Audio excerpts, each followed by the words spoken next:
1200 kilo के पत्थर को उठाने वाला आदमी और एक समय में 10 लीटर दूध और 6 देसी मुर्गे खाने वाला और एक ही दिन में 5000 दंड बैठक मारने वाला बंदा। आप क्या समझेंगे उसे, जो पूरी ज़िंदगी में एक भी कुश्ती नहीं हारा और बड़े बड़े पहलवानों को मिनटों सेकंडों में धूल चटा देने वाला द ग्रेट गामा। आइए आज हम उनके 144वें जन्मदिन पर, जिन्हें गूगल ने भी उनके नाम का डूडल बनाकर श्रद्धांजलि दी है और उनके बर्थडे को मनाया है, तो उन्हीं को समर्पित है हमारी ये वीडियो। गुलाम मोहम्मद बख्श भट्ट, और जिसे ज़्यादातर लोग रुस्तमे हिंद के नाम से भी जानते हैं, दी ग्रेट गामा। एक ऐसा पहलवान जो अपनी पूरी ज़िंदगी ना तो किसी से हारा, ना कभी कोई उसको हरा पाया। 22 मई 1878 को जब्बोवाल अमृतसर डिस्ट्रिक्ट के पंजाब में जन्मे इस पहलवान ने अपनी पहलवानी का लोहा पूरी दुनिया में मनाया। इसका जन्म जब्बोवाल अमृतसर डिस्ट्रिक्ट पंजाब में हुआ था और इसका पूरा नाम गुलाम मोहम्मद बख्श भट्ट था। गुलाम मोहम्मद बख्श उर्फ गामा का पहली बार पता लोगों को 1888 में लगा, जब उन्होंने जोधपुर में वहाँ पे पहली बार मैच जीता। जोधपुर में उसने 400 किलो के एक पहलवान को पटका दे दिया। इतने छोटे से और यंग 19 साल के गामा को ये करतब जब महाराजा दतिया ने देखा तो उन्होंने इसकी ट्रेनिंग का सारा जिम्मा उठाया और फिर गामा पंजाब से मध्य प्रदेश दतिया में आ गए। कहा जाता है कि गामा हर दिन 5000 दंड बैठक और 3000 पुशअप मारते थे, उठक बैठक करते थे, जिसे हम हिंदी में उठक बैठक कहते हैं। जब वो 17 साल के थे, 1895 में उन्होंने इंडिया के सबसे बड़े पहलवान रहीम बख्श सुल्तानावाला को चैलेंज किया। जो रहीम बख्श थे, उनकी हाइट उस समय 7 फीट के आसपास थी और गामा की हाइट 5 फुट 7 इंच थी।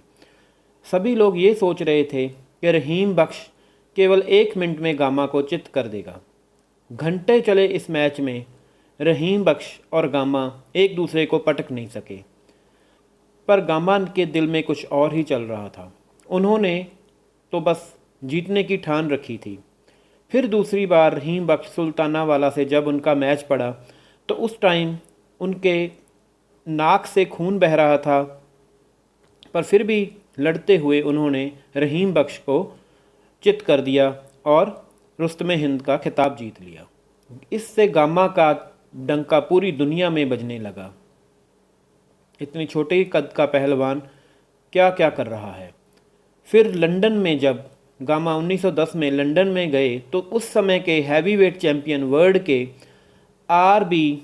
बेंजामिन से उनकी फ़ाइट के लिए उन्होंने चैलेंज किया, तो किसी ने सीरियस नहीं लिया। उन्होंने स्टेनलेस, जो बोक्यो और फ्रैंक गोच, इन सबको चैलेंज किया। किसी ने भी उनकी बात को सीरियसली नहीं लिया, पर एक अमेरिकन पहलवान जो उस समय काफ़ी मशहूर थे, बेंजामिन रोलर, ने उनका चैलेंज एक्सेप्ट किया।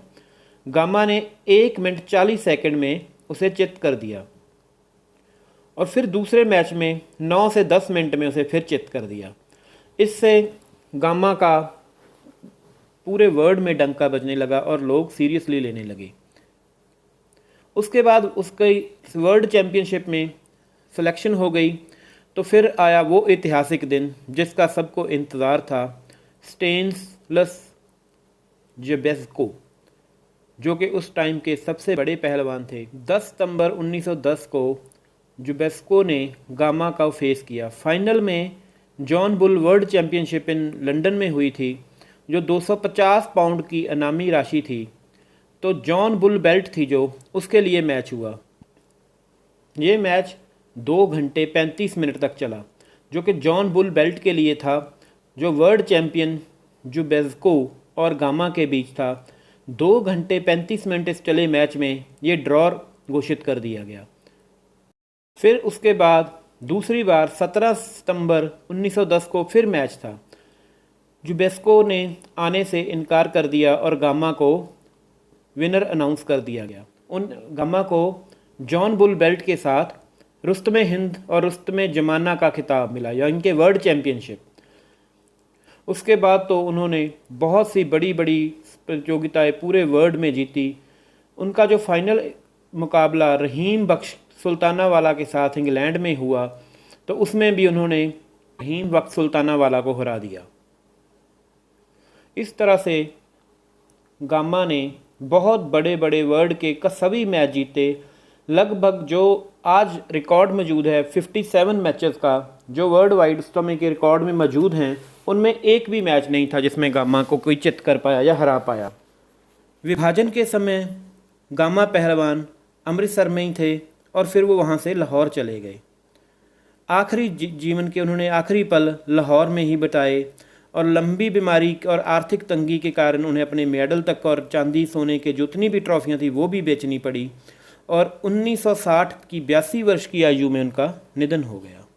ये थे द ग्रेट गामा। हमारे चैनल पॉपअप को सब्सक्राइब करें और नई से नई वीडियो देखने के लिए बेल आइकॉन के बटन को दबाएं।